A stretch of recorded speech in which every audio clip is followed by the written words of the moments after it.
Dominant Protector. Credit to the author. 211 hanggang 20. Ang mga pangalan po na nandito ay galing sa mga name generator. Kaya kung meron man pagkakatulad sa mga pangalan ng totoong tao o lugar, ito ay tunay na hindi sinasadya. Ngunit hindi talaga deserve ni Leandro iyon mula kay Cheryl kahit na napagtanto niya kung ano ang ginagawa ni Yasi matapos mahulog sa kanyang mga panlilinlang sa unang ilang beses. Pero paano kung si Cheryl talaga ang humihiling nito?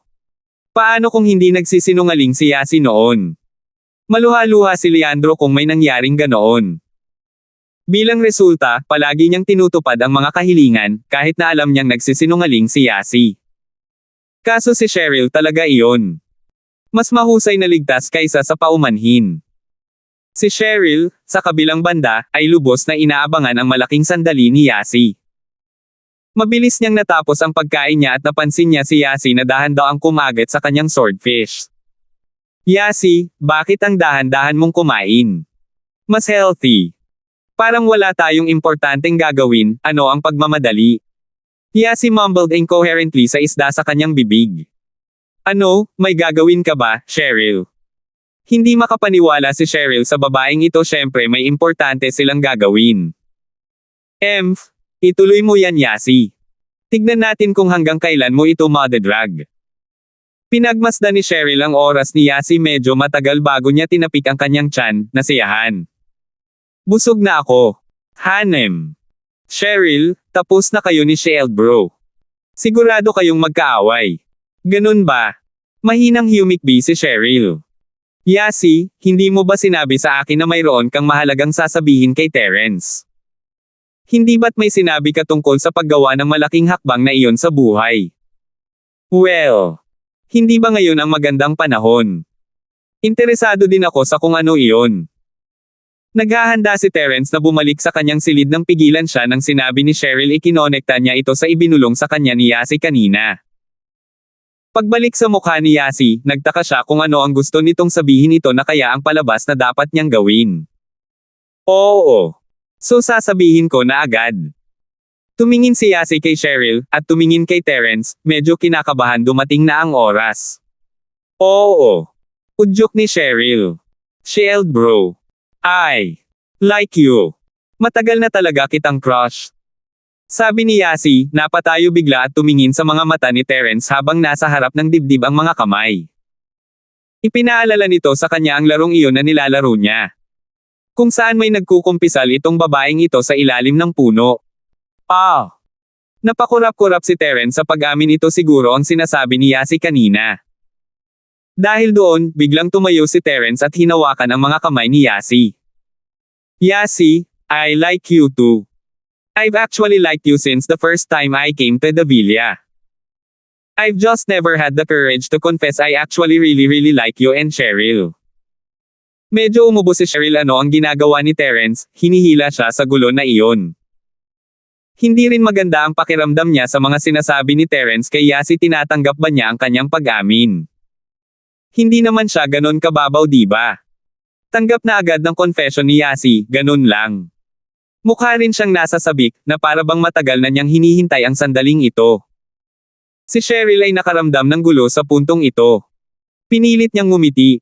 Yasi, hindi ko alam na gusto mo siya. Si Yasi naman ay talagang nagpapanik, not expecting this strong reaction from Terence, who even grabbed on her hand to confess to her. Bumibilis ang tibok ng puso niya habang sinusubukang intindihin ang nangyayari. May gusto sa akin si Shield bro. No way. Akala ko may gusto siya kay Cheryl. But she did told him to put on a show with her. Nagdadrama ba siya? Nakahinga ng maluwag si Yasi, ngunit nakaramdam ng kaunting pagkabigo. Tatanggapin kaya ni Shield bro ang kanyang pag-amin kung ginawa niya ito ng totoo? Namula siya sa naisip. Ang pag-ubo ni Cheryl ay nagpabalik sa kanya sa realidad, at nahihiyang tumingin siya kay Cheryl. Ako. Cheryl. Umamin ako, kaya iwanan mo na ang lahat ng ito. Huwag mo na itong pag-usapan pa. Terence, wala ka bang sasabihin? Tanong ni Cheryl, na curious kay Terence na kumalma na at bumalik na sa normal. Ang lalaki ay nasa sabik din kanina. Say what? Sabi ni Terence habang nakaupo siya pabalik. I did. Tinanggap ko yung confession niya. Ganito lang. Wala nang iba. Sabi ni Cheryl, naghihinala. Ano pa bang meron? Who knows if she's being serious or not? Nagkibit balikat si Terence. Lagi naman siyang ganyan, di ba? Og.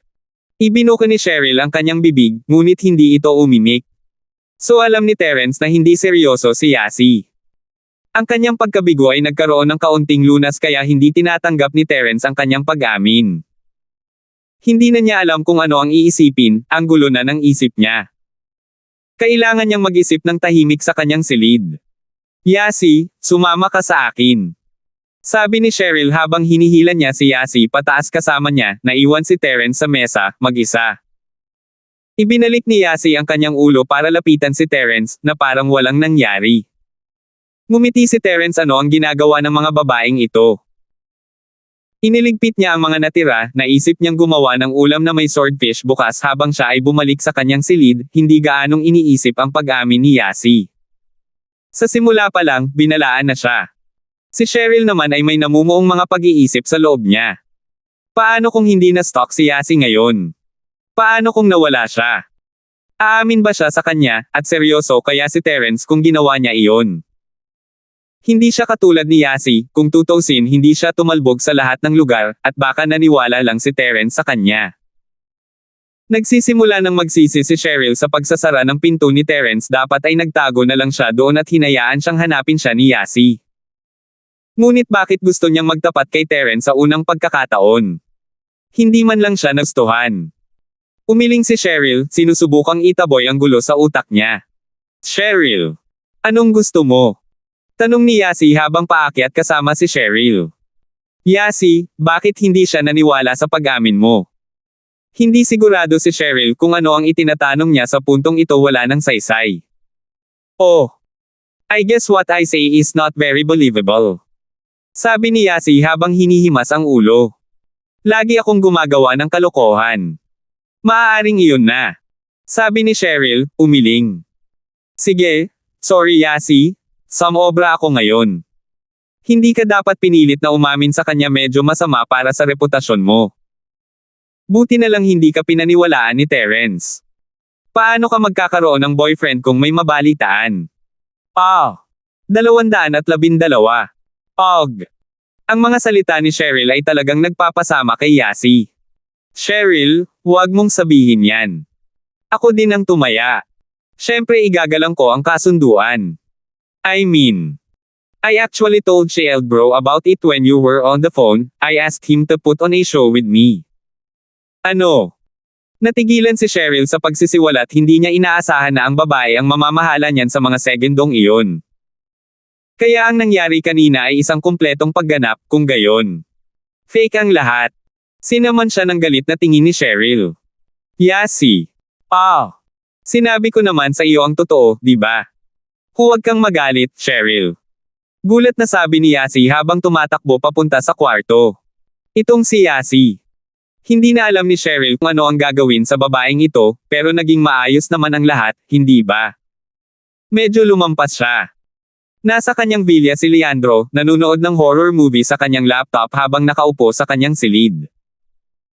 Hindi siya masyadong matapang na tao na basa pa rin niya ang kanyang kama sa alas 8, hindi nang ahas matulog ng mag-isa sa alas 10, at hindi nang ahas na lumabas ng mag-isa sa alas 12. Ito ay isang imahe na ganap na naiiba mula sa isa na mayroon siya sa paaralan upang malutas na siya ay nakaisip ng isang plano, at iyon ay upang itago ang kanyang sarili sa kanyang silid sa kalagitnaan ng gabi, nanunood ng horror movies mag-isa. Palagi siyang natatakot sa simula, ngunit nagawa niyang pilitin ang kanyang sarili na maging matapang kahit na sa kaunti lang. Maaari na siyang lumabas ng bahay sa gabi ngayon, mag-isa. Ngunit ang mga nakakatakot na pelikula ay natakot pa rin sa kanya, hindi niya mapatay ang mga ilaw, at palaging pinapanood ang mga ito ng ganap na nakailaw ang bahay. Pinapanood niya ang pelikulang ito tungkol sa isang batang namumuhay mag-isa, na laging nakarinig ng kumakatok sa bintana sa gabi. Ito ay simpleng nakakatakot. Iniisip ni Leandro kung may mangyayari sa kanya ngayong gabi, wala ang kanyang mga magulang sa bahay na kasama niya. Nakatutok siya sa pelikula nang may lumitaw na itim na figure sa labas ng kanyang bintana. At nagsimulang kumatok dito. Sigaw ni Leandro, may lumabas na kaunting ihi sa pagkakadapa niya sa kanyang puwitan. Sino? Sino te? Nagpatuloy ang katok. Nanginginig si Leandro, ngunit pinilit niyang tumingin sa direksyon ng bintana. Ang swerte niya, hindi ba? May kumakatok talaga sa bintana niya. Nakahinga ng maluwag si Leandro tapos makita kung sino ito. Napaisip tuloy siya kung ano ang ginagawa niya rito. Hindi niya pinansin ang pantalon niyang may bahid ng ihi, mabilis siyang tumakbo sa bintana at binuksan iyon. Henry bro? Bakit ka nandito?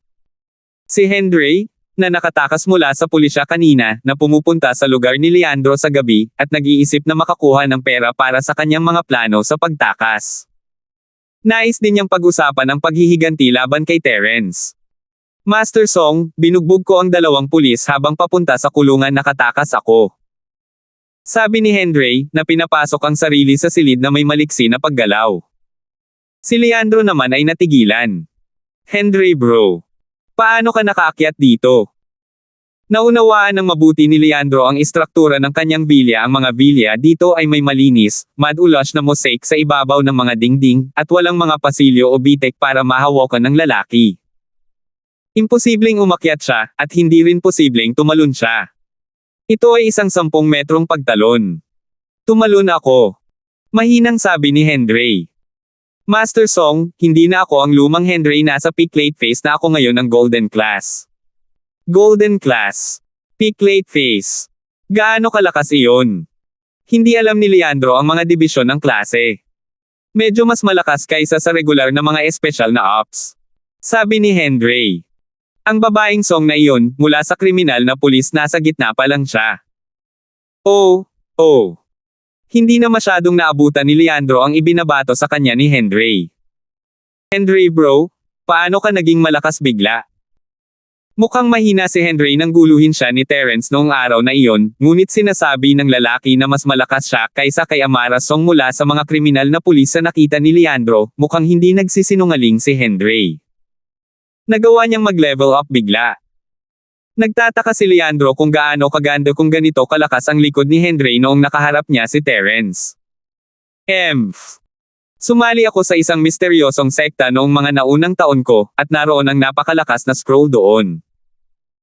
Ang isa sa mga kabanata ay nag-usap tungkol sa pag-usad ng potensyal ng iyong katawan sa halaga ng iyong lakas ng buhay. Ipinaliwanag ni Henry nang walang itinatago. Ngunit nilabag ko ang ilang mga alituntunin ng sekta, at pinalayas nila ako. Ngunit nagawa kong kumuha ng mga tala sa kabanata. Halos hindi sumunod si Leandro, ngunit tumango siya. Kung gayon may isang kapintasan sa pamamaraang ito, tama ba? Oo, at hindi basta-basta na kapintasan, isang malaki. Nawalan ka ng 5 taon ng iyong buhay. Iyon, at ang tagal ng panahon ng 1 buwan ang katawan ay bumalik sa normal pagkaraan ng 1 buwan, at ang mga pangunahing ugat at lahat ay permanenteng nasira. Hindi na ako makakapag-practice muli ng martial arts. Sabi ni Henry. Ngunit sulit iyon, mas mabuti ito kaysa sa haharapin ko. Tumakas lang si Henry dahil sa kung gaano kaseryoso ang kanyang fuck-up sa pagkakataong ito. Marami siyang nilabag na batas.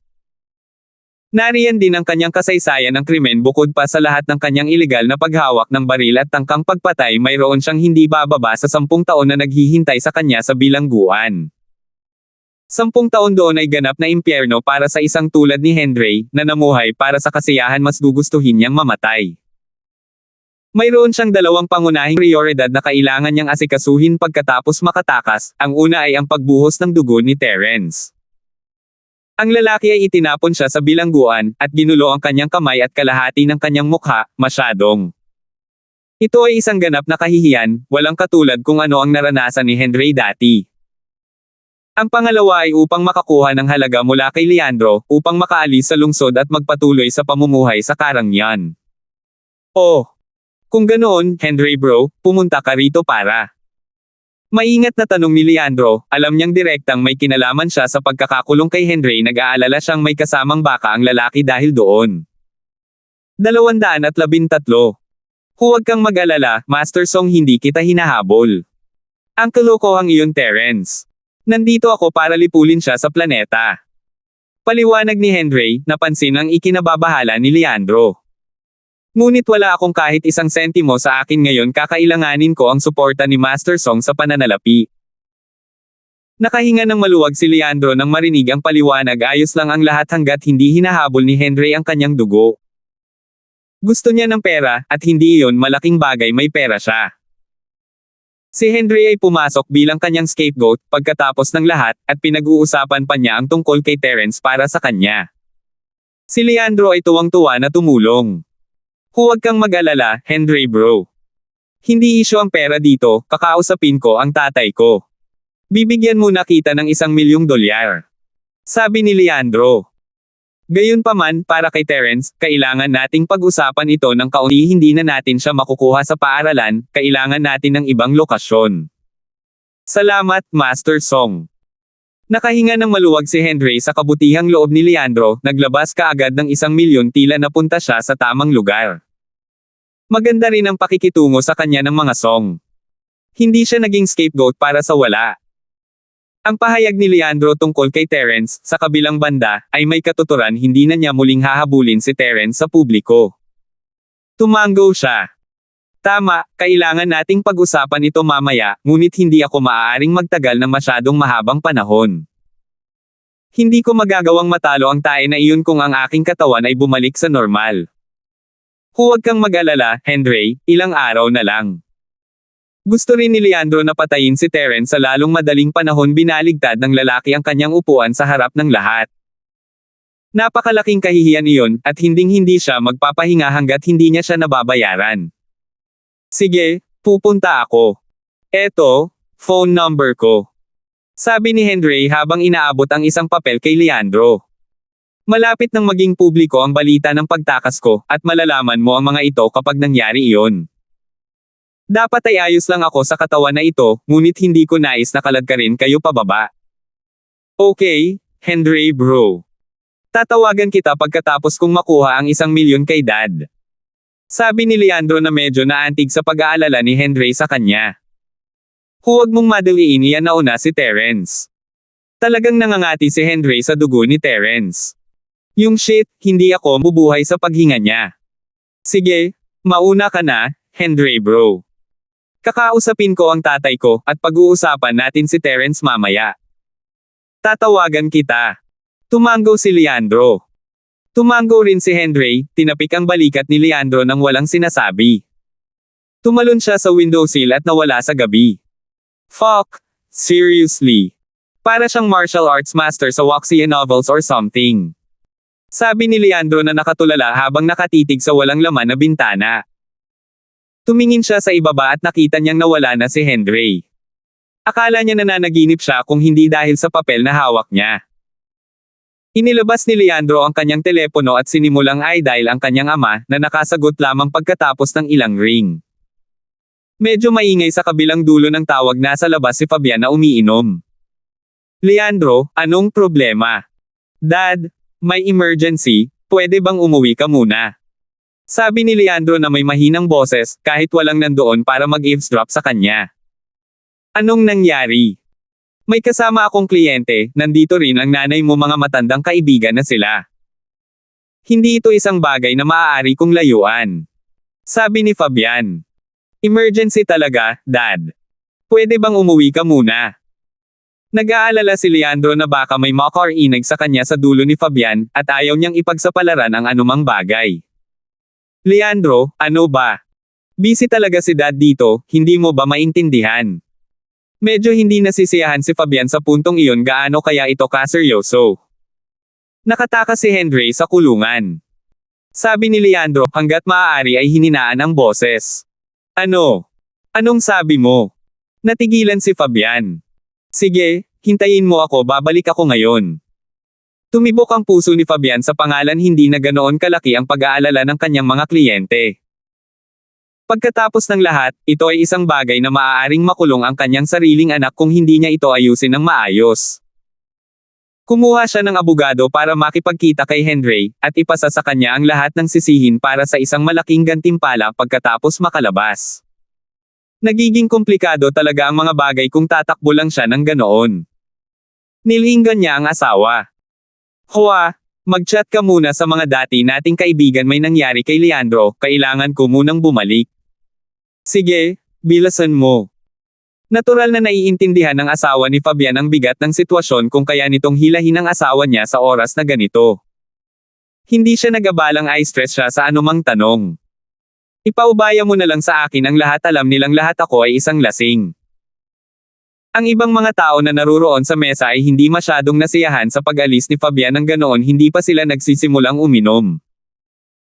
Ang sinabi ng asawa ni Fabian, gayunpaman, ay naging malinaw ang sitwasyon, at sila ay tumango lamang bilang pagsang-ayon. Sila ay sapat na gulang na magkaibigan, pagkatapos ng lahat. Umalis si Fabian sa pub at sumakay ng taxi, iniwan ang sasakyan para sa kanyang asawa. Hindi rin nagtagal ay nakauwi na siya. Hindi man lang siya nag-abalang habarin ang kanyang coat habang sinisigawan niya ang kanyang anak pagkatapos buksan ang pinto. Leandro, nasaan ka? Nakauwi na ako. Si Leandro ay tumakbo palabas ng kanyang silid at bumaba ng hagdan nang marinig ang boses ng kanyang ama. Tatay. Tell me, saan mo narinig to? Parang hindi pa public. Curious na sabi ni Fabian. Malaking bagay talaga ang paglabas ni Henry sa bilangguan, kung tutuusin paano malalaman ni Leandro ang tungkol dito kung wala namang naiulat ang balita. Magsasalita na sana si Leandro nang tumunog ang telepono ni Fabian. Tiningnan ni Fabian kung sino ang tumatawag, mabilis na sinenyasan ng anak na tumahimik habang sinasagot ang telepono. Captain Song, bakit late ka tumatawag? Chairman Song. Mayroon akong masamang balita, nakatakas si Henry. Ayaw ni Amara na tumawag sa teleponong ito, ngunit kailangan ito. Pagkatapos ng lahat, si Fabian ay isa sa mga pangunahing target para sa paghihiganti ni Henry. May ideya si Amara kung bakit ginawa ni Henry ang lahat ng iyon sa paaralan. Alam din niya kung bakit handa si Henry na managot sa lahat ng krimen. Malakas ang impluensya ni Fabian Song sa lungsod, at mayroon pa siyang malapit na kamag-anak bilang shareholder ng Pablo Industries. Maraming partido ang kasangkot, at ayaw ni Amara na magkaroon ng napakaraming hinala ng walang tamang ebidensya. 214 Midnight Plot. Tila hindi gaanong pinansin ni Fabian si Henry pagkatapos niyang maaresto. Kumuha siya ng abogado para sa kanya, ngunit iyon lang. Sa lohikal na pag-iisip, ang mga koneksyon ni Fabian sa Starfield ay dapat na sapat na upang maimpluwensyahan ang buong bagay, ngunit hindi man lang sinubukan ni Fabian. Maaari lamang ipagpalagay ni Amara na sumuko na siya kay Henry sa takot na ang insidente ay may ugnay sa kanyang anak. Natural, hindi alam ni Amara ang kasunduan na ginawa ni Fabian sa Henry, hindi na babalik si Henry sa House Song para sa dugo. Oh, ganun ba? Mahinang sabi ni Fabian. Captain Song, hindi ako masyadong pamilyar kay Henry, captain lang siya ng security detail na meron ako. Kinuha ko lang siya ng abogado dahil sa kagandahang loob at dignidad. Wala na siyang koneksyon sa kumpanya. Medyo nairita si Amara sa mga sinasabi ni Fabian, ang lalaki ay naghihiwa-hiwalay kay Henry. Paano niya malalaman kung ganoon din ang iniisip ni Henry? Maaari niyang balak na bumalik para sa paghihiganti. Chairman Song, ang sinusubukan kong sabihin sa iyo ay baka hanapin ka ni Henry para maghiganti. Mahinang sabi ni Amara habang pinipigilan ang iritasyon. Paghihiganti. Bakit gusto niyang maghiganti? Binibigyan ko siya ng sweldo bawat buwan, kasama ang mga bonus. Nakangiting sabi ni Fabian. Captain Song, nag-overthink ka sa mga bagay-bagay. Pero na-appreciate ko ang gesture, mag-iingat ako sa kanya. Sigurado akong alam mo kung bakit niya gusto iyon, hihinto ako dyan. Sabi ni Amara na may malamig na tawa sa sarili. Better assign a bodyguard to your son 24/7, too. Contact me if you need the police to help. Kinasusuklaman ni Amara ang lalaki, ngunit siya ay isang pulis, kailangan niyang unahin ang kaligtasan ng mga mamamayan. Gagawin ko. Huwag kang mag-alala. Sabi ni Fabian. Makikipag-ugnayan ako sa iyo kaagad kung may lumabas na balita tungkol sa Henry. Ibinaba niya ang telepono at bumaling muli sa anak, seryoso ang mukha nito. Leandro, paano mo nalaman ang tungkol sa Henry? Kinumpirma lang ng pulisya ang pag-aangkin ni Leandro ang kanyang anak ay kasalukuyang mahusay na mapagkukunan ng impormasyon. Tay, nakilala ko si Henry bro. Dumaan lang siya. Sabi ni Leandro. Dumating siya. Para saan? Hindi kanya tinakot, di ba? Naging pangit ang ekspresyon ni Fabian sa mga katagang ang pagpunta ni Henry sa kanyang anak para maghiganti ay may posibilidad pa rin, sa kabila ng sinabi ni Fabian kay Amara kanina. Huwag kang mag-alala, tatay, hindi ganoong klaseng tao si Henry bro. Sabi ni Leandro. Hinding-hindi niya gagawin sa akin iyon, sinabi niyang hindi ako ang may kasalanan. Si Terence ang habol niya, hindi ako. Oh, sinabi niya ba sa'yo? Tumigil si Fabian. Leandro, sabihin mo sa akin anong nangyayari. Eto na po, Dad. Simulang paliwanag ni Leandro. Nanonood ako ng sine sa kwarto ko kanina nang may tumalon sa windowsill. Tumalon sa windowsill, anong pinagsasabi mo? Tumalon lang siya ng 10 metro papunta sa second floor. Tanong ni Fabian habang nakatitig sa hindi makapaniwala. Bueno, hindi ako masyadong sigurado doon, ngunit may sinabi siya tungkol sa pagiging bahagi ng isang sekta noong bata pa siya, at mayroong ganitong pamamaraan na nagpalakas sa iyo sa halaga ng 5 taon ng iyong buhay, isang bagay tungkol sa pagbibigay sa iyo ng Golden Class Peak Plate Face Strength para sa 1 buwan. Sabi ni Leandro. Ano? Golden Class Peak Plate Face. Walang ideya si Leandro kung ano ang mga division class, ngunit hindi rin ito masasabi para sa isang taong namuhay tulad ng kay Fabian. Mayroon siyang kaibigan, isang master na kaka-rating lang sa maagang yugto ng gininto ang klase. Sinabi niya sa kanya na si Fabian ay dapat lamang humingi ng tulong sa kanya kapag talagang kailangan niya ito. Ngunit kahit na tinapakan niya ang lahat ng mga mandirigma sa lungsod. Anong uri ng halimaw ang magiging isang late-phase golden fighter? Ang Henry na umabot sa antas na iyon, kahit na sa loob lamang ng 1 buwan, ay sapat na sa sarili nitong tagumpay. Oo, siya mismo ang nagsabi. Tumango si Leandro. So Dad, medyo malakas na siya ngayon. Yes. Insanely strong. Ano pa ang sinabi niya sa'yo? Napabuntong hininga si Fabian, nakahinga ng maluwag na napag-usapan na niya ang mga bagay-bagay kay Henry bago ang anumang bagay. Malamang na ang lalaki ang unang humahabol sa mga song pagkatapos makipaghiwalay. Sinabi niya na susundan niya muna si Terence, at pagkatapos ay kailangan niya ng pera para makaalis sa lungsod. Nangako ako sa kanya. Sabi ni Fabian. Pare, sabi ko sa kanya mabibigyan natin siya ng $1 milyong, hindi mo naman ako masisisi kung hindi mo muna ako tanungin, di ba? Kahanga-hanga ang ginawa mo, anak. Sabi ni Fabian. Ang 1 milyon ay hindi magkano sa amin, walang problema doon kahit 2 milyon ay multa. Kung tungkol sa bagay na iyon kay Terence. Iwasan mo ito. Pero Dad, galit na galit din ako sa Terence na iyon. Hindi mo alam kung ano ang ginawa niya. Nakaupo ako sa tabi ni Cheryl, nakikipag-usap sa kanya nang maramdaman niyang nakaharang ako sa daraanan niya. Sinipa niya ako sa lupa nang may isang sipa, masakit pa rin. Madamdaming sabi ni Leandro. Malaking hadlang ang batang ito sa landas ko papunta kay Cheryl, Dad. Kailangang tanggalin siya. Oh, kung ganoon nga. Huwag mong idamay ang sarili mo sa publiko, bigyan mo lang si Henry ng ilang pointer sa dilim. Tumango si Fabian. Hindi ka na bata, Leandro, sa nakita ko, naging magaling ka na sa paghawak ng mga bagay-bagay. Gawin mo ang sa tingin mo ay tama, susubukan kong huwag makialam. Salamat, tatay. Tumango si Leandro. Tama, binigay ko lang kay Song Natoy ang 700,000. 215. Si Leandro ay hindi lumaki sa isang kumbensyonal na pamilya. Bilang isang resulta, siya ay may higit na marahas na ugali kaysa sa ibang mga estudyante. Duwag siya, pero hindi ibig sabihin noon ay mabait siya. Ang pagnanais na patayin si Terence ay hindi nag-iwan ng pagkakasala sa kanyang dila. Gusto pa niyang mamatay ang lalaki sa isang mas kakilakilabot na kamatayan sa halip na mamatay lamang. Iyon ang pagkakaiba ni Leandro sa isang regular na bata. Ano ang maaari niyang gawin para patindihin ang sakit ni Terence? Ang pisikal na pagpapahirap ay wala ng anumang kasiyahan para kay Leandro na makuha mula sa ang pambubugbog lamang sa lalaki ay hindi masyadong interesante. Ang isang emosyonal na trauma, sa kabilang banda, ay higit na epektibo kaysa sa isang pisikal. Ito ay isang bagay na naintindihan ni Leandro mula sa kanyang mahabang oras ng horror movie training.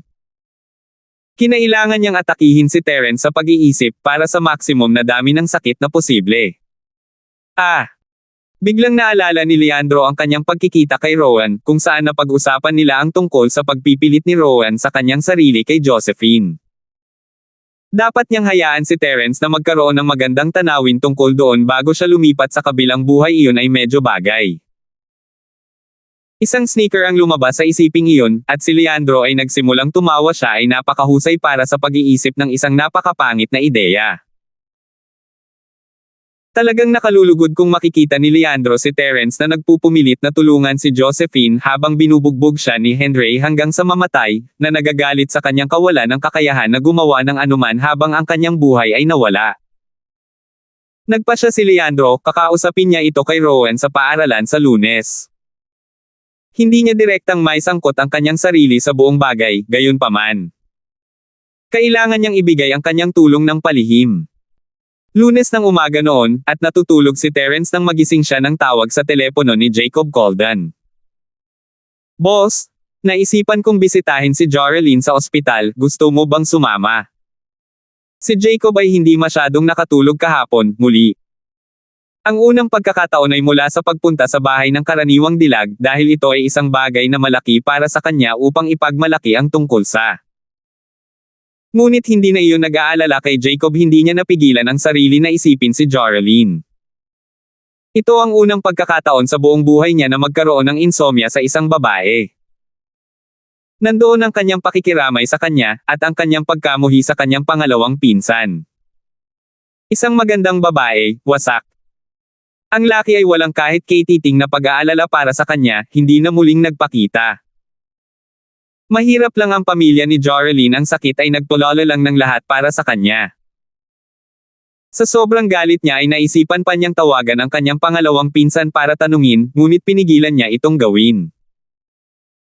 Kung tutuusin, narinig lang niya ang panig ni Josephine sa kwento na nakasandal siya sa tabi nito, ngunit wala siyang mga detalye. Ito ay isang bagay na kailangan niyang itanong kay Joralyn upang malaman. Pagkatapos ng lahat, ang isang relasyon na nagiging maasim ay karaniwang may dalawang panig. Dito mahirap na sisihin ang isang tao lamang. Gayunpaman, kung mapatunayang ginawa ni Harry ang sinabi ni Josephine na mayroon siya, kung gayon ang lalaki ay isang halimaw. "Gusto mo ihatid kita, o gusto mong sumama ako?" sabi ni Terence nang bumangon siya sa kama. "Pareho." Ngumisi si Jacob. "Boss, naisipan kong sumakay sa kotse mo, pero may isa pa itong bagay. Mukhang biglaan kung susulpot lang akong mag-isa, alam mo ba? Normal lang kung bibisitahin mo ang kaibigan ni Josephine, alam mo, kasama ang iyong relasyon sa kanya." "Ang relasyon ko sa kanya?" Mapait na ngumiti si Terence. "Wala pa tayong namamagitin, okay? Hindi naman mahalaga iyon, di ba? Mas malapit ka kay Josephine kaysa sa akin kay Joralyn. Mahihirapan akong umalis kung hindi ka sasama," sabi ni Jacob. "Halika, boss, isipin mo ito bilang pagtingin sa pagmamahal ng iyong nakababatang kapatid. Hindi ako atres sa kalagitnaan pagkatapos magpasya tungkol dito. Sige, hintayin mo ako sa parehong lugar tulad ng kahapon. Halos 1 oras na ako," sabi ni Terence. Si Jacob ang nag-iisang kapatid ni Terence sa paaralan. Kung tutuusin, syempre susuportahan siya. Siya ay isang magandang tao, isang marangal na tao. Walang mawawala kay Terence sa pagtulong sa kanya, gayunpaman. Ibinaba niya ang telepono at nagsuot ng ilang damit habang tinitingnan ang oras, 7 ng umaga. Siguradong maagang gumising ang Jacob na ito. Maraming natututunan si Terence mula sa matandang lalaki sa Jade. Tuwing natutulog siya, parang ang lalaki ay omniscient sa kaalamang mayroon siya. Pumunta siya sa kusina at kinuha ang natirang swordfish kahapon. Naghiwa siya ng ilang patatas at inilagay sa electric pressure cooker. Mas mabilis nitong niluto ang patatas. Nasa kusina ni Cheryl ang lahat, ngunit karamihan sa mga ito ay hindi pa nagagamit noon. Ang pressure cooker ay na-unbox at inilagay sa counter, ngunit may manual pa rin doon. Ang cooker ay may timer function, at si Terence ay hindi na kailangang gumawa ng marami. Nag-iwan siya ng isang tala sa mesa para sa mga batang babae, na sinasabi sa kanila na tulungan ang kanilang sarili sa pagkain pagkatapos magising may gagawin siya. Dahil doon, umalis si Terence sa lugar. Nalaman na ni Yasi ang tungkol sa pinsala sa kanyang sasakyan, at ayaw ni Terence na abalahin ang kanyang sarili sa isang tawag sa telepono kay Uncle Fredo. Napagpasyahan niyang iwanan na lang ito sandali, dahil hindi naman talaga ito nakaapekto sa pagmamaneho niya. Nakarating siya sa hintuan ng bus ng Time Street, at nakita niya si Jacob na naghihintay sa kanya. Binuhat niya siya at nagmaneho sa Starfield's First Hospital. Ngunit si Joralyn ay wala sa kanyang kama, ilang tiyahin ang nasa kanyang pwesto. Nalaman ni Jacob mula sa staff na inilipat siya sa mga hospitalization room. Lumabas sila ng silid para lamang makita si Francine, na kumurap sa gulat nang makita si Terence. "Terence, anong ginagawa mo dito?" sabi ni Francine, na ikinagulat niya. Nag-aalala siya tungkol sa pinsala ni Terence nitong mga nakaraang araw. Hindi na bumalik ang lalaki pagkatapos ng huling check-up na iyon, at natakot siya na baka may magkaproblema sa sugat. Iyon, at ang katotohanang inaasahan ni Francine na makitang muli si Terence. Napakasarap ng pakiramdam niya tungkol sa pakikipagkita sa kanyang tagapagligtas, isang pakiramdam na hindi niya talaga maipaliwanag. Ito ay hindi tunay na pag-ibig, gayunpaman hindi siya ganoon kadali. It was more like a good impression, a positive, nice feeling towards him, cause her to think about him tuwing hindi niya ito makikita. She'd thought that she'd never cross path with him. Ngunit narito sila. Francine Larkins. "Well, mayroon akong kaibigan na na-hospital," sabi ni Terence, hindi inaasahan na makikilala niya si Francine dito. "Oh," tumango si Francine. "Tungkol sa sugat mo. Gumaling na ito." Ngumiti si Terence. "Salamat." May gustong sabihin si Francine nang tawagin siya ng doktor. Humingi lang siya ng tawad kay Terence bago sumugod. Gusto niyang hingin kay Terence ang kanyang numero, ngunit hindi niya magawang gawin ito. Siya ay isang babae, kung tutuusin. Nakakahiya kung tanungin mo lang yan sa isang lalaki. It was quite troubling. Hindi ba pwedeng hingin lang ng dude na ito ang number niya? 216. Pumasok sina Terence at Jacob sa silid ni Joralyn. May 7 pang tao na kasama niya, na ginagawang mas puno ang lugar kaysa sa emergency room, lalo na sa mga bumibisitang kaibigan at pamilya. Hindi rin masyadong maganda ang hangin doon. Napakunot noo si Jacob sa sitwasyon. Tiyak na hindi ito ang uri ng kapaligirang dapat paggalingan ni Joralyn. Paano pa siya gagaling sa isang maingay, masikip, silid na ganito? Naalala niya ang sitwasyon ng pamilya ni Joralyn, at mahinang napabuntong hininga. Hindi rin masyadong mayaman ang sarili niyang pamilya.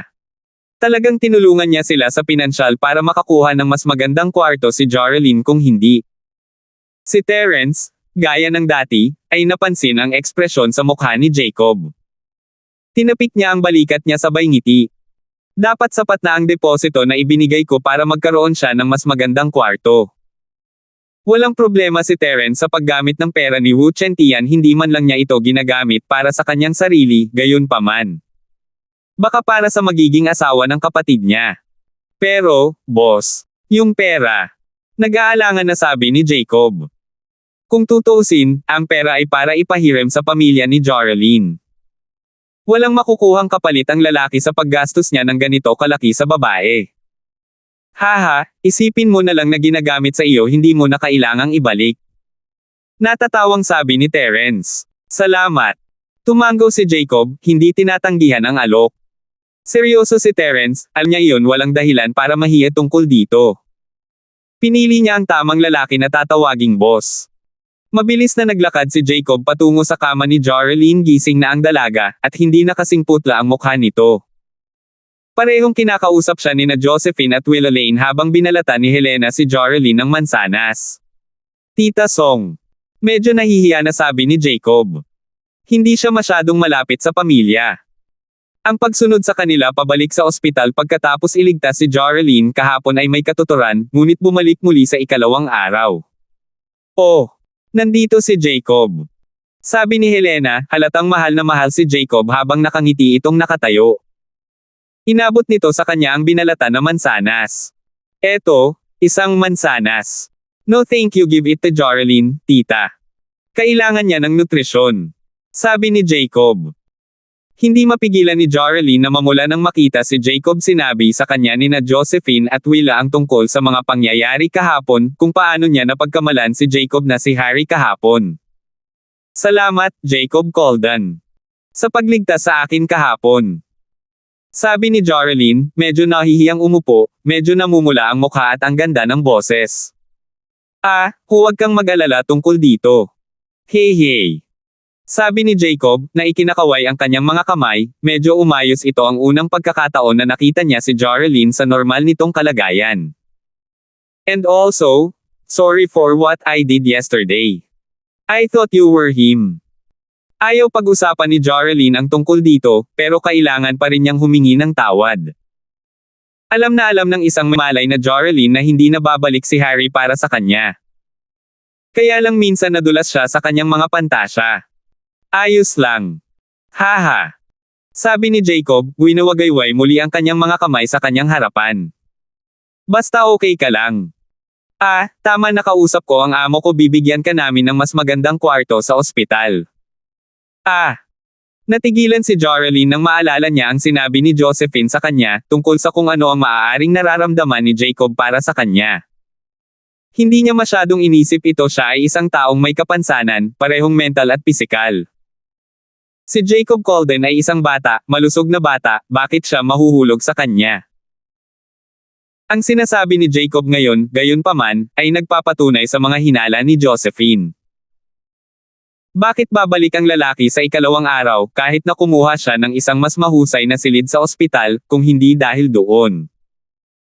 Masasabi rin ni Helena kung ano ang iniisip ni Jacob, at medyo nalilito.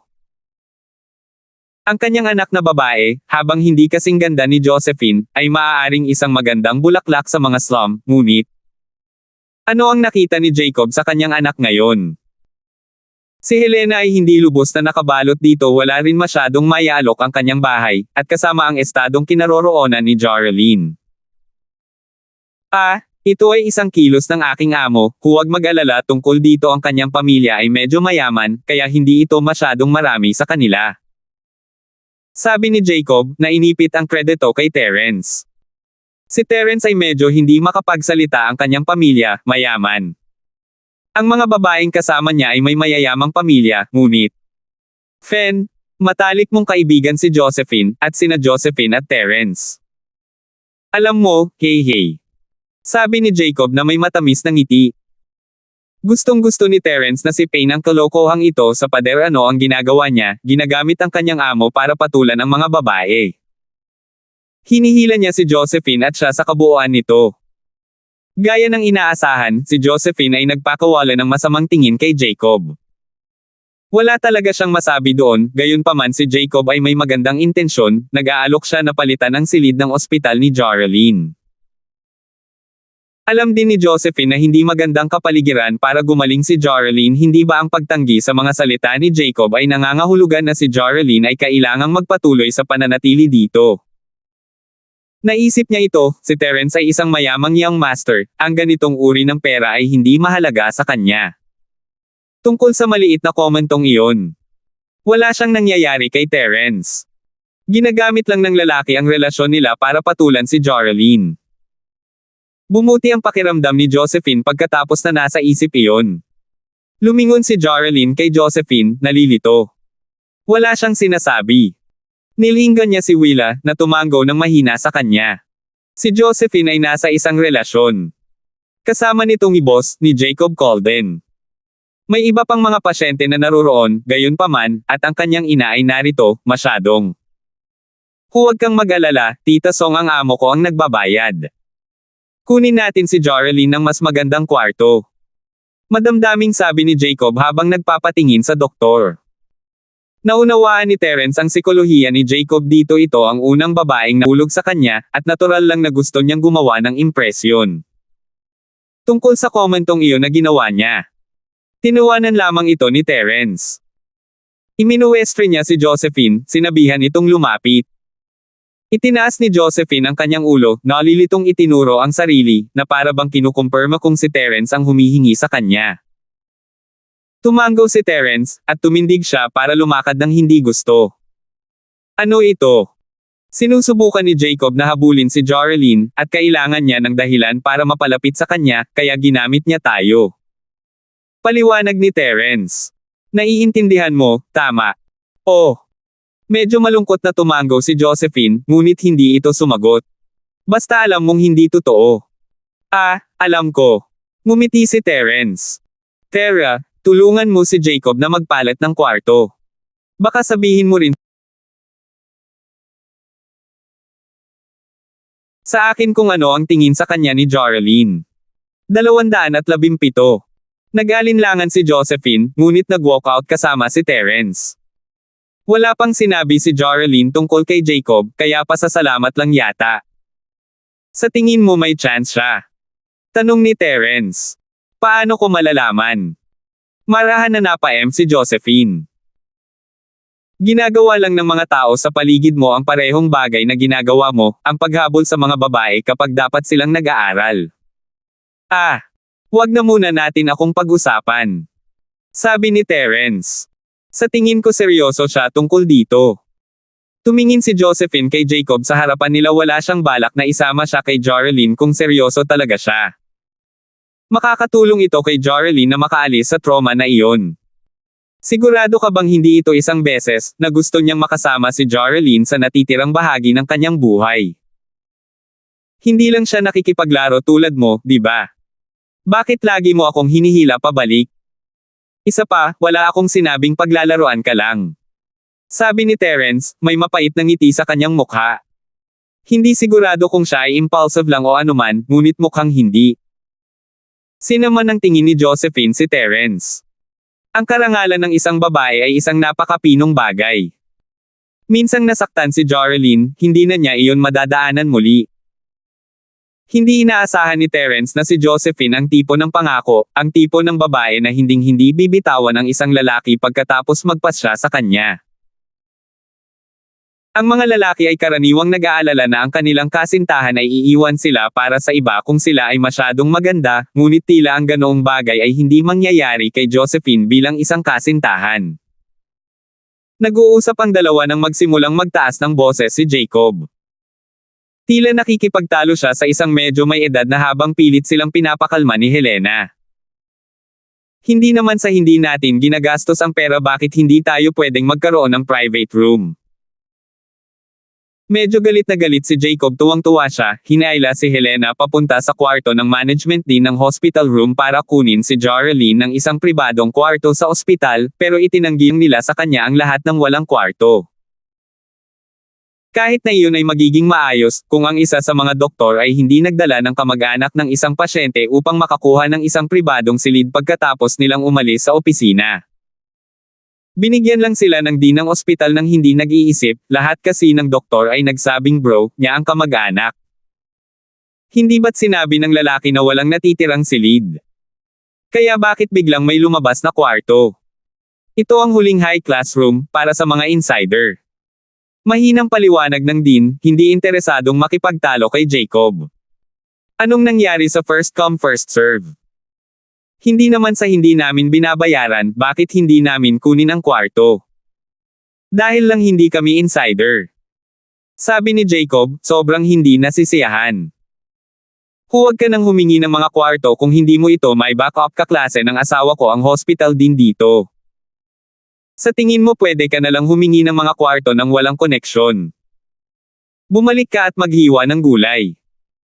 Sabi ng isang babaeng nakasuot ng heavy makeup na may masamang tingin kay Jacob, asawa siya ng kapatid ng doktor. Tingnan mo yang pipi mong mukha, tigilan mo na yang kahihiyan mo. Ikaw. Hindi ito tinatanggap ni Jacob. Kaninong mukha ang tinatawag mong tanga? Ano ang gagawin mo dyan? Halatang nababaliw ka sa kaunting pera sa iyo, tingnan mo ang suot ng nanay mo, para siyang taga-Nayo na bumisita sa lungsod sa unang pagkakataon. Nakasimangot na sabi ng lalaki matapos makitang nagtaas ng boses si Jacob sa kanyang babae, sa pag-aakalang si Helena ang ina ni Jacob. Dumura siya sa lupa. Tumama ang dere sa sapatos ni Jacob, at maliwanag na hindi iyon ang intensyon ng lalaki kung ihahambing sa pagtataka sa mukha nito. Ikaw. Punasan mo agad ang sapatos ko. Sinusundan ni Jacob si Terence nitong mga nakaraang araw, may kumukulo na dugo ng mga lalaki sa kanyang mga ugat ngayon. Sige, sige anak, tama na. Sabi ng lalaki habang inilalabas niya ang $100 bill sa kanyang wallet, inilagay ito sa kamay ni Jacob. Maghanap ka ng panlinis ng sapatos gamit ito. Sabihin ko sa iyo, hindi sapat ang pera sa mga araw na ito. Kailangan mo ng mga koneksyon. Subukang makipagsabayan. Dahil doon, umalis ang lalaki kasama ang kanyang babae, natatakot na si Jacob ay magsisimulang manggulo. Umalis na rin ang doktor na kasama nila. Ang lalaki ay si Gordon Hale, na dumating upang kunin ang kanyang amo ng isang pribadong silid. Ang kanyang amo ay wala sa kritikal na kondisyon o anupaman, ngunit nagkaroon siya ng alta presyon nitong mga nakaraang araw. Hindi niya kailangan ng pribadong silid, ngunit gustong gamitin ni Gordon ang ilan sa kanyang mga koneksyon. Inihagis ni Jacob ang pera sa lupa na may marahas na pag-indayog, ang kanyang mga mata ay duguan habang nakatingin sa papaalis na Gordon, humihingal sa galit. Lumapit si Terence at kinuha ang pera, iniabot ito kay Jacob. Kailangan mo pa rin kunin ang pera, na iinis ka sa kanya, hindi ang pera. Boss, gusto ko siyang bugbugin. Naunawaan ni Jacob ang mabuting hangarin ni Terence. Si Joralyn ay nasa isang maisla na yugto, at ang pagkakaroon ng mas maraming pera ay palaging makakatulong. Itinapon niya ang pera para sa kanyang pagmamataas, ngunit kinuha ito ni Terence at ibinigay sa kanya, kailangan niyang kunin. Jacob, hindi na natin kailangan ng private room, huwag kang makipag-away. Hindi masama ang kwartong iyon. Sabi ni Helena, nag-aalala na baka magka-problema si Jacob. Tumingin si Josephine kay Terence, sinabihan siyang kausapin si Jacob tungkol dito. Naiintindihan niya kung saan nanggagaling ang lalaki, kalalabas lang niya sa isang sitwasyon na katulad ng pinagdaanan ni Josephine, naiintindihan ang malamig na kalupitan ng mundong ito. Siya mismo ang nagpunta sa pabrika para kunin ang medikal na kabayaran ng kanyang ama, ngunit saan siya nakuha nito? Kailangan lang banggitin ito ng mga taong may mga koneksyon, at makakakuha sila ng pera para sa mga medikal na bayarin, gaano man kalubha ang pinsala. Minsan, hindi lang ang pagbugbog sa mga tao ang paraan para mahawakan ang mga bagay-bagay. Sabi ni Terence, tinapik si Jacob sa balikat. Kailangan mong umangkop sa iba't ibang tao na iyong kinakaharap. Hintayin mo ako, ilalabas ko sila sa pribadong silid na iyon sa parehong paraan kung paano sila nakapasok. With that, nagsimula na siyang maglakad papunta sa Dean's office. Tatanungin na sana ng Dean si Terence kung ano ang kailangan niya nang pumasok siya sa kanyang opisina, ngunit isang tingin kay Jacob ay dumilim ang kanyang mukha. Di ba sabi ko sa'yo, wala nang natitira pang kwarto? Anong pinunta mo dito? Sigurado kang iisa lang ang high-class room, yung binigay mo lang sa mga taong iyon kanina. Tanong ni Terence nang hindi sinasagot ang tanong. Oo. Pwede ka nang umalis. Sabi ng Dean na may naiinip na pagkaway ng kamay. Pagkatapos ay ilabas mo sila sa silid na iyon. Mahinang sabi ni Terence. Hindi maiwasan ng Dean na makitang nakakatuwa ang mga salita ni Terence. Sino sa tingin ng lalaking iyon na siya ang pinuno ng ospital? May mga bagay pa akong dapat asikasuhin, kailangan kong tumawag ng security kung naghahanap ka ng gulo. So hindi mo sila ilalabas? Sabi ni Terence habang inilalabas ang kanyang telepono. Kung gayon, kailangan ko lang kumuha ng ibang tao upang gawin ito. 218. Napakunot ang labi ng Dean sa sinabing sino ang tinatawag ng lalaking ito. Bakit pa siya lalapit sa kanya in the first place, kung may koneksyon siya na ganoon?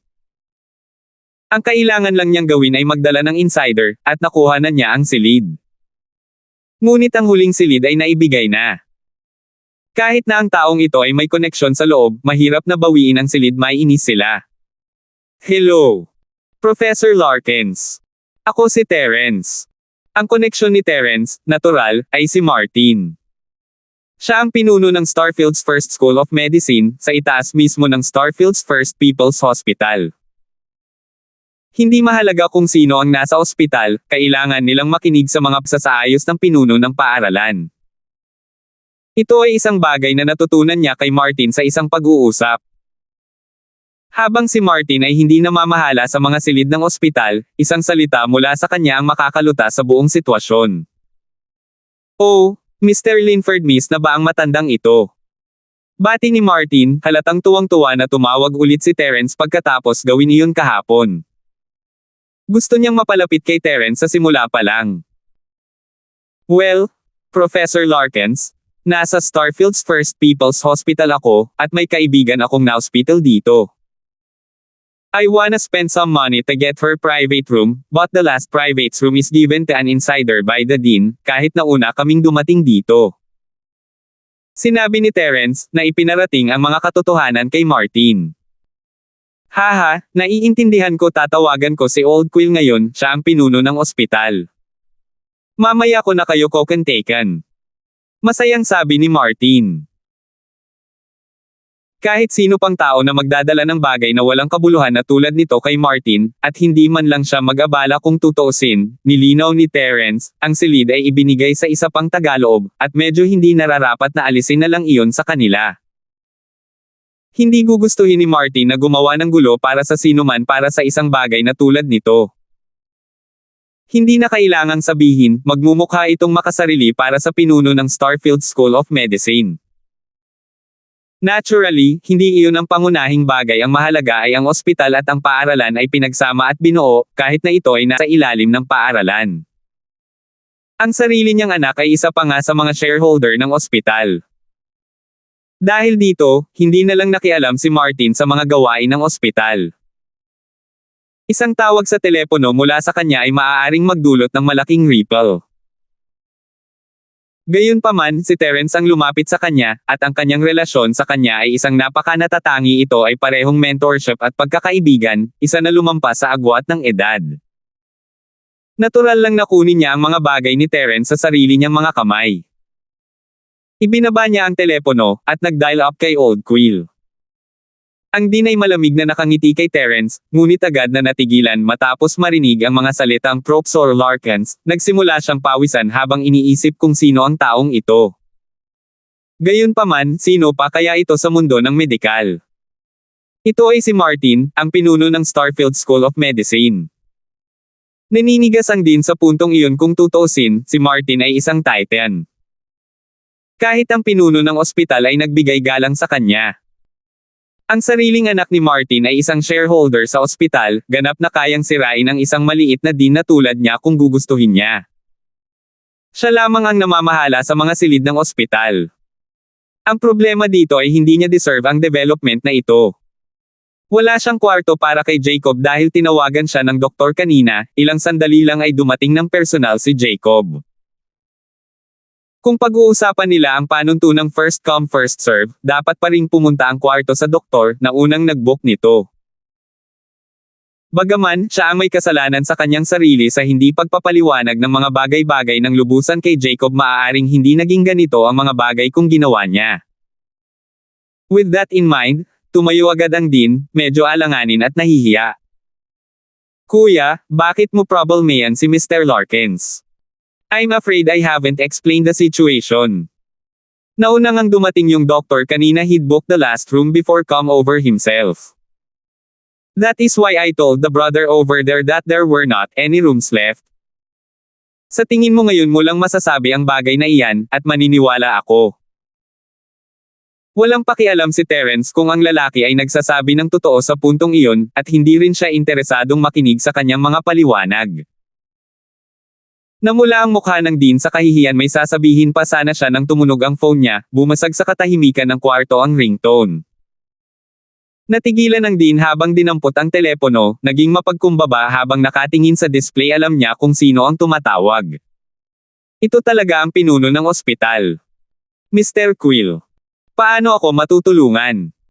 Hindi pa tapos sa pagsasalita ang Dean nang may gumaralgal na boses mula sa kabilang side, kasabay ng eyes at "I understand" ng Dean paminsan-minsan. Hindi man lang siya makakuha ng paliwanag nang ibinaba siya ng Mr. Quill. Ibinaba ng Dean ang telepono, at humarap kay Terence, isang mas malaking ngiti sa kanyang mukha. Paumanhin sa kanina, "Kuya, ibibigay ko sa iyo ang kwarto ngayon." Nagdesisyon ng Dean ang pag-asar na ang doktor noon pa man ay mas mahusay kaysa sa pag-asar kay Martin, Mr. Quill. Nagsisi siya na minamaliit niya si Jacob, ngunit wala na siyang magagawa ngayon. Si Jacob, sa kabilang banda, ay mukhang tuwang-tuwa habang nakatayo sa tabi ni Terence, ang kanyang galit ay ganap na nawala habang siya ay malamig na ngumiti sa nakangiting Dean. Hindi makapaniwala ang Dean na siyahan ba siya sa paggawa nito.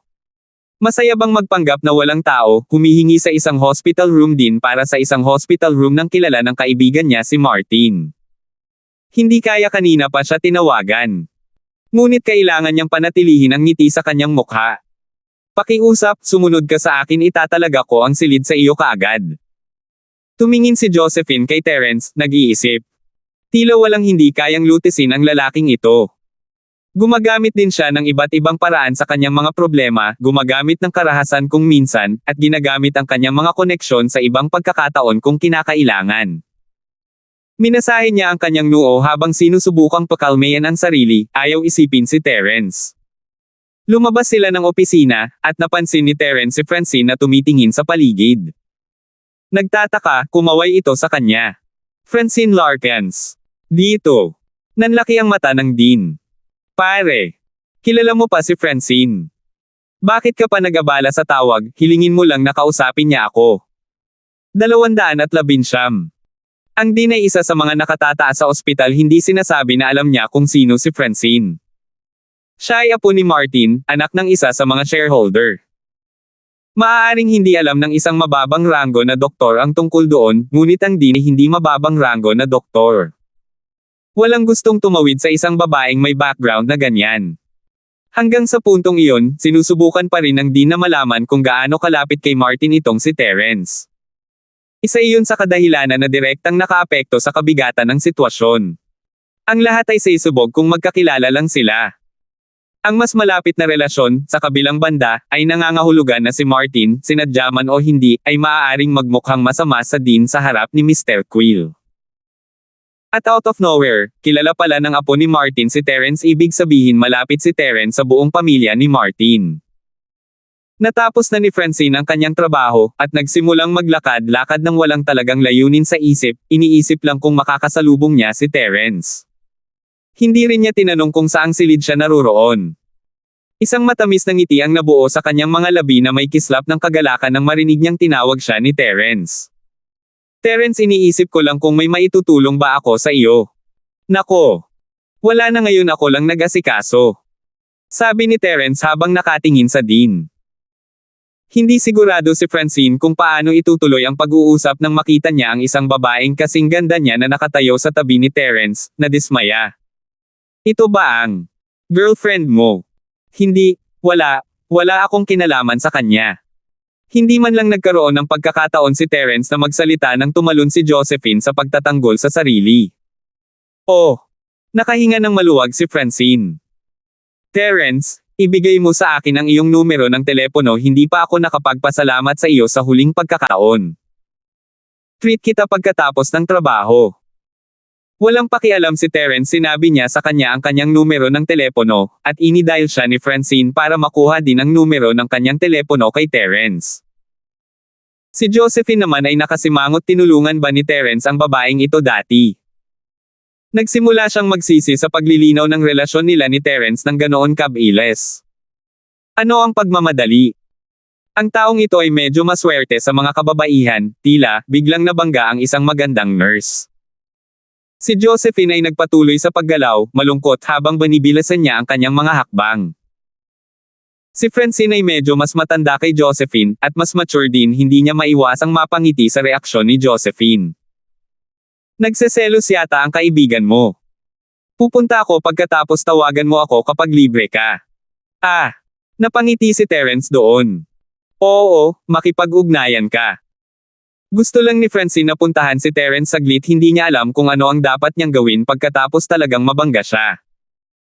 Napabuntong hininga siya habang pinagmamasdan si Terence na naglalakad palayo kasama si Josephine, sabay na nag-iisip kung ano ang kanyang hinihingal. Nasa isang high-class na silid ng ospital si Gordon, na nagbabalat ng mandarin orange para sa kanyang amo. Kumusta ang kwarto, Chairman Gold? Hindi gaanong naiiba sa isang 5-star hotel, tama? Oo. Hindi masama, Gordon, hindi ko akalain na magkakaroon ka ng koneksyon sa ospital. Minamaliit kita. Sabi ni Chairman Gold. Mukhang kailangan kitang i-promote. Hey. Wala lang. Sosyal lang akong tao, magaling sa tao, kaibigan kahit saan. Binigyan lang nila ako ng mukha, yun lang. Natatawang sabi ni Gordon. Tama, Chairman Gold. Maraming kaibigan ang Gordon ko, kung wala na. Tumikim ang babaeng may makapal na make-up. Mayroong kaninang hanggal na humihingi ng isang high-class na kwarto sa ospital. Ang Dean ay hindi gaanong tumingin sa kanya. Ang kailangan lang gawin ng aking Gordon ay dalhin ang kanyang kaibigan, at narito ang silid. Sino ang tinatawag mong idiot? Galit na sabi ni Jacob habang tinutulak ang pinto, nakaturo ang daliri sa babae. Oh, tama, ikaw ang tinutukoy ko. Ano ang gagawin mo dito, pumunta ka dito. Hindi ka nasisiyahan sa mga nangyari. Dapat ba tayong tumawag ng seguridad? Magbibilang ako hanggang 3 umalis ka sa ating mga pasyalan. Sabi ng babae sabay abot ng butones sa kama. Tama ang mga tanga ang lumalabas. Pwede na kayong umalis. Sabi ni Terence habang sinusundan niya si Jacob sa kwarto. Hoy, mga idiot, tatawagan ba natin ng security? Ano ang kahulugan nito? Sino ang mga taong ito? Medyo malungkot na sabi ni Chairman Gold habang nakatingin sa mga nanghihimasok. Chairman Gold, kukuha ako ng seguridad ngayon din. Si Gordon ay hindi isang matapang na tao, ngunit siya ay isang mapagmataas. No need for that. Sa kanila na ang kwartong ito. Napabuntong hininga ang sabi ng Dean, hindi nagbibiro ang mga taong ito, nakikihalubilo at dinuduraan ng ganyan ang mga nakatira. Wala nang pagsasagip sa gulo ngayon. Nais ng Dean na ipaliwanag ang kanyang sitwasyon kay Gordon noon pa man, paalisin sila ng maayos. Wala nang saysay iyon ngayon. Ano man ang nangyari, ito ay isang katiyakan lamang na kailangan niyang nasa panig ni Terence. Narinig mo iyon? Nagsimulang tumaas ang bastos na antas ni Jacob habang itinuro niya si Gordon. Lumabas ka sa paraan ng pagpasok mo. Binabanggit ni Jacob ang sinabi ni Terence, ngunit wala siyang pakialam, wala namang masama sa paggamit ng mga salita ng amo. Naisip niya na ito ay isang napakalakas na pangungusap. Agad na nagbago ang mukha ni Gordon nang marinig ang mga salita ng dekano, hindi niya pinansin si Jacob, sinubukan niyang kausapin ang Dean, ngunit hindi nagtagumpay. Nasa ospital sila, teritoryo ng Dean.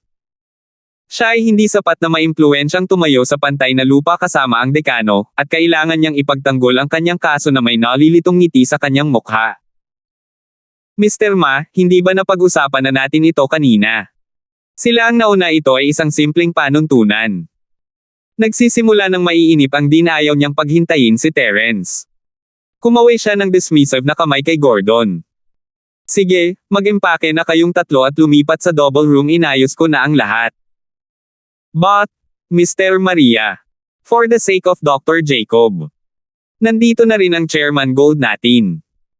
Hindi alam ni Gordon kung bakit biglang nagbago ang isip ng Dean, pero alam niyang hindi matutuwa ang chairman kung kailangan niyang lumabas ng kwarto ng ganoon, lalo na pagkatapos ng lahat ng pagmamayabang na ginawa niya. May sinusubukan si Gordon na malaman nang magsalita si Chairman Gold. Mr. Ma, ito ba? Ako si Teofisto Gold, chairman ng Teofisto Industries, malapit na kaibigan ni Director Son ng Health Department. Ang unang ospital ng Starfield ay isang munisipal na ospital, at hindi ito nasa ilalim ng kagawaran ng kalusugan. Ngunit ang dalawa ay nasa parehong kategorya, at walang sinuman sa ospital ang gustong tumawid sa mga nasa departamento ng kalusugan. Pagkatapos ng lahat, ang direktor ng Departamentong Pangkalusugan ay kailangang magkaroon ng mga koneksyon sa Bureau of Health, tiyak na hindi isang tao na gusto mong umihi ng walang kabuluhan. Pero wala nang pakialam ang Dean, mas gugustuhin niyang asarin ang direktor kaysa i-cross si Martin. 220. Ginawa ng kapatid ko ang chapter na ito, sinusubukan niyang magsalin. In-edit ko ang first third, pero mukhang mabagal talaga ako sa pag-edit kaya iniwan ko ang 2/3 after that para sa editor ko. Nagdilim ang mukha ni Teofisto sa pananahimik ng Dean. Iilan lang ang maglalakas loob na tumawid sa akin sa Starfield, pinapahiya mo ako dito, Mr. Maria. Chairman Gold. Nasa mahirap na posisyon ang Dean. Sa kabila ng hindi pa nakikilala si Teofisto, narinig niya ang kanyang pangalan, kilala siya sa buong Starfield. Nagsimula siya sa simpleng simula, ngunit nakapagsimula ng malakihang negosyo sa KTV, na nagbigay sa kanya ng ilang koneksyon. Enough with this nonsense, wala akong intensyon na umalis sa kwartong ito, sino ang nagsasabi sa akin ng iba? Hinding-hindi na basta-basta aalis si Teofisto sa silid ng ospital ng ganoon ang silid mismo ay hindi na ang pinakamabigat na alalahanin, ang pangalan niya sa Starfield ang nakataya dito. Siya ay gagawing katatawanan sa susunod na araw kung sumunod siya sa isang bagay na tulad nito. Bukod pa rito, naniniwala siyang nasa panig niya ang loika opisyal na binayaran ni Gordon ang silid, na may resibo at lahat-lahat saan nanggaling ang mga taong ito, pinalayas siya. So hindi ka gumagalaw. Tutulungan kita. Sabi ni Terence, hindi nag-abala na sayangin ang kanyang mga salita sa lalaki, hinihintay sila ni Geraldine. With that, lumakad siya at hinawakan si Teofisto sa kwelyo bago siya iniugoy palabas ng pinto, nakakabit pa rin sa kanya ang feeding tube nito. Lumipad siya sa himpapawid at mabigat na damapo sa nakaupong bangko sa labas ng kwarto, himalang nakasabit pa rin ang tubo sa isang clothes rack sa likod ng bangko. Si Terence ay sapat na mapagbigay na hinayaan ang lalaki na mahulog sa bangko, maaari niya itong ihagi sa ilalim nito kung gugustuhin niya. Hindi masyadong inisip ni Teofisto si Terence habang nakataas ang mga kamay. Sino siya sa tingin ng lalaking ito? May death wish ba siyang umatake sa isang taong kalibre niya? Nakalutang na siya ng 5 talampakan mula sa sahig nang ibukan niya ang kanyang bibig, natagpuan ang kanyang sarili sa bangko sa labas sa susunod na sandali.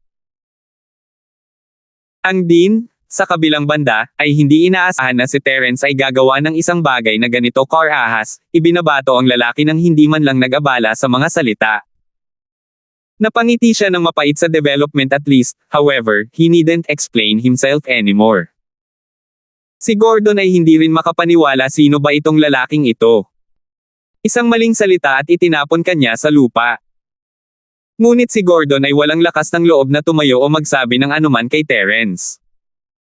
Dahil siya ay duwag na uri, tumakas si Gordon sa silid ng ospital upang tingnan ang boss pagkatapos niyang lumabas ng silid. Chairman Gold, okay ka lang ba? Tanong ni Gordon, namumutla ang mukha ng makarating sa amo sa koridor. Mabuti naman si Teofisto. Nagulat siya sa nangyari, pero sino ba naman ang hindi matapos na itapon ng ganoon? Lalo na kapag ang taong iyon ay kasing edad ni Teofisto. Pakiramdam niya ay halos malaglag ang puso niya. Sasabihin ko ito minsan, manatili sa silid kung maglakas loob ka. Kung hindi, lumabas ka sa susunod na oras. Napabuntong hininga si Teofisto, at ipinagpatuloy ang pagbabante sa mga tao sa silid. Kung magpapasya kang manatili, sisiguraduhin kung manatili ka sa silid na iyon nang hindi hihigit sa. Bam! Padabog na isinara ni Terence ang pinto bago natapos ni Teofisto ang kanyang rant. Ikaw. Sa sobrang asar ni Teofisto ay nawalan siya ng hininga. Mabuti, ikaw mismo ang pumili nito. Gordon, tawagan si Raul, sabihin sa kanya na dalhin ang kanyang mga tauhan. Itinul ni Teofisto habang sinenyasan si Gordon na tumawag. Siyempre, Chairman Gold. Bagamat naisip na ni Gordon na tawagan si Raul, hinihintay niya ang kanyang boss na magbigay ng mga utos, dahil ayaw niyang gawin ang anumang bagay na hindi gustong gawin ng kanyang amo. Kapag dumating na si Raul, siguradong tapos na ang mga tao sa kwartong iyon. Napangiti si Gordon habang iniisip ang sarili. Karaniwang hindi sinasang-ayunan ni Josephine ang karahasan, ngunit sa pagkakataong ito ay isang exception at natawa siya sa ginawa ni Terence kay Teofisto. Si Terence ay palaging walang ingat, tulad noong araw na sinira niya ang barbecue stand ni Song Biaogan. Tulad ng laging sinasabi ni Terence, ang iba't ibang tao ay nangangailangan ng iba't ibang diskarte. Kapag nakikitungo sa isang marahas na tao, karahasan ang palaging sagot. Terence, itong lalaking pinagkaguluhan mo lang. May kaugnayan siya sa ilang napakakapangyarihang tao. Baka gusto mong maging mas maingat sa kanya sa susunod. Payo ni Ma dahil nag-aalala siya kay Terence. Iminungkahi pa niyang tumawag ng security. Salamat Mr. Ma, ngunit sa palagay ko ay magiging maayos din ako. Bagamat maaaring kailanganin mong tumawag ng ilang mga pediatrician para pumunta ka agad. Kumpiyansa na sabi ni Terence. Ha! Luigi ang dean. Ngunit nang magsimula siyang mag-isip tungkol dito, iniisip niya kung sinusubukan ni Terence na ipahiwatig na pagkatapos dumating ang mga tauhan ni Theophisto, siya ay masusugatan ng husto na kakailanganin niya ng tulong medikal mula sa mga pediatrician. Ngunit bakit dumaan sa lahat? Bakit gusto niyang bugbugin? Lalong naguluhan si Maria. Ngunit dahil sinabi ito ni Terence, wala siyang pagpipilian kundi ang sumang-ayon at mag-improvise.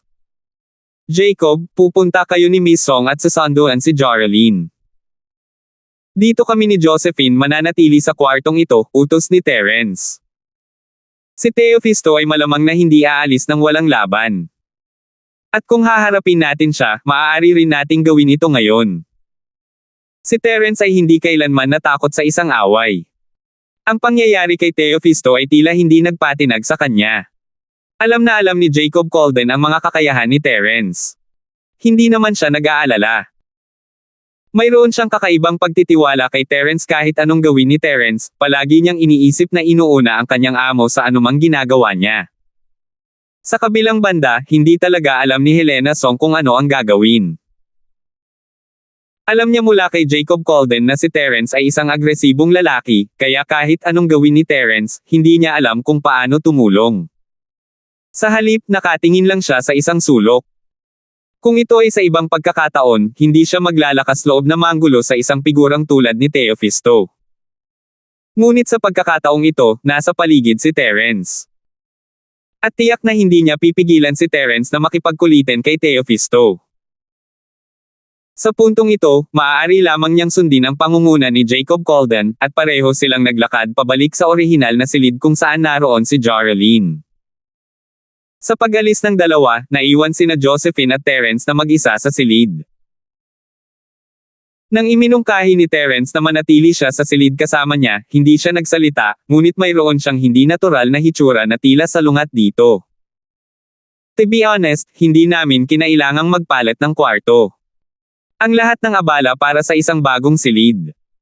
Sa tingin ko ay hindi ito katumbas ng halaga. Sabi ni Josephine. Anong hassle? Nakangiting tanong ni Terence. Yung lalaking nasa pintuan, hindi man lang niya ako matingnan sa mata. Kung gusto niya ng away, siguradong makakakuha siya ng isa. Nang marinig iyon, hindi napigilan ni Josephine ang tumawa. Bakit ang hilig mong mag-bluff? Kahit young master ka pa, makapangyarihan pa rin siya. Ha! Tumawa si Terence. Kapag alam mong ikaw ang may kontrol sa buhay ng isang tao, ang hanap buhay o katayuan ng isang tao ay tila hindi na gaanong mahalaga. Dahil ang mga solong misyon ni Terence mula sa edad na 10, nakita niya ang kanyang mga target bilang mga target lamang, kahit na ang ilan sa kanila ay mga bilyonaryo o pinuno ng mafia gang. Ikaw at ang iyong mahinang pagtawa. Nang makitang hindi sisigot si Terence sa kanyang komento, galit siyang tumalikod sa kanya, binigyan siya ng malamig na balikat. Maniniwala ka ba kung sasabihin kong tinutulungan ko si Joralyn dahil kaibigan mo siya? Nagkukunwaring galit si Josephine, at hindi mapigilan ni Terence na asarin siya ng kaunti. Salamat po at sinamahan ninyo ako, ingat lagi mga master.